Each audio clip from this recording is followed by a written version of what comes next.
असं आहे की राज्य सरकार सकारात्मक प्रतिसाद देत आहे, कारण नरेंद्र मोदी भाजपचे पंतप्रधान आहेत.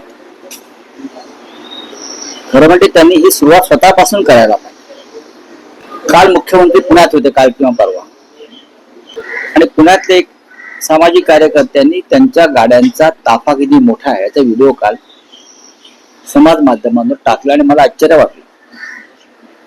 प्रधानमंत्र्यांच्या आवाहनानंतर राज्याचे मुख्यमंत्री मोटरसायकलवर डबल सीट कुठेतरी मंत्रालयात गेले मला वाटतं, आणि त्यासाठी पोलिसांनी अख्खा रस्त्याचा ताबा घेतला. भाजीवाले, फळवाले, फुलवाले, पेपरवाले सगळ्यांना उठवलं. फुटपाथवरून रस्त्यांना चालू देत नव्हते. मी हे माझ्या पद्धतीचं सांगत नाही, लोकांनी समोर आणलेल्या गोष्टी. भारतीय जनता पक्षानं या ढोंगी प्रवृत्तीतून बाहेर पडलं पाहिजे. राष्ट्र संकटात आहे. तुम्हाला निवडणूक संपल्यावर कळलं का?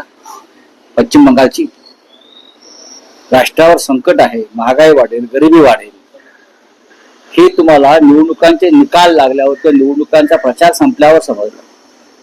राहुल गांधीने भाकीत केलंच होतं, आम्ही सगळे भाकीत करतच होतो की निवडणूक संपल्यावर नरेंद्र मोदी हे आर्थिक संकटाचा बॉम्ब आपल्यावर टाकणार. मोदी कुठे आहेत?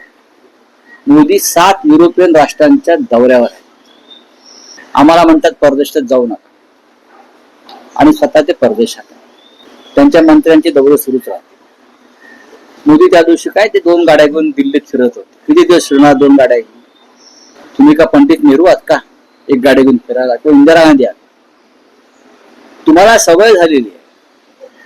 भारतीय जनता पक्ष हा या देशातला असा पक्ष आहे किंवा असे नेते आहेत की त्यांना सुखाची आणि ऐयाशीची चटक लागली, आणि त्यांना ढोंग हा त्यांचा छंद झालेला आहे, आणि त्यानुसार ते करतायत.